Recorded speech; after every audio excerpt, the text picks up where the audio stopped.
بسم اللہ الرحمن الرحیم نحمدہ ونصلی علی رسولہ الکریم۔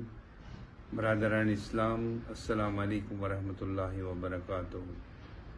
جیسا کہ آپ جانتے ہیں کہ کل رات سے سوشل میڈیا پہ ایک خبر گشت کر رہی ہے کہ ایک شخص بڈگام سے یہ دعویٰ کر رہا ہے کہ وہ حضرت شیخ نور الدین نورانی علیہ الرحمہ ہے، اور اس کے علاوہ اس نے یہ بھی ایک مذموم حرکت کی ہے کہ وہ اپنے علاقے میں اس نے کسی جگہ پہ کعبہ کی تعمیر کی ہے، ریپلیکا بنایا ہے، اور یہ فرضی کعبہ جو ہے اصل میں انہوں نے یہ دعویٰ کیا ہے کہ وہاں مسلمان آئیں گے، حج اور عمرے کی زیارتوں کی سعادت حاصل کریں گے۔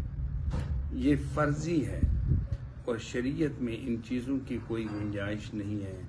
اس مجذوب کا علاج ہونا چاہیے، اور اس کو فوری طور پہ میں نے کل ہی SSP صاحب کو خط لکھا ہے کہ اس کو حراست میں لیا جائے، اور لوگوں سے یہ کہا ہے اور کہ وہ ایڈمنسٹریشن سے تعاون حاصل کرنے کے بعد اس کے بنائے گئے فرضی کعبہ کو منہدم کریں، کیونکہ اسلام میں ان چیزوں کی کوئی گنجائش نہیں۔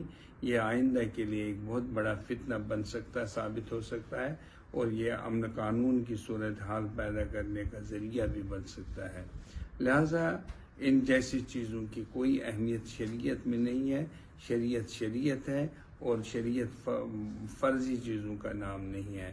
لہذا اس بات کا خیال رکھا جائے، جو لوگ اس میں شامل ہو چکے ہیں ان پہ توبہ واجبات ہے، اور وہ اجتناب کریں ان جیسی حرکتوں سے آئندہ کے لیے، ورنہ ان کے خلاف سنگین ترین کارروائی کی جائے گی۔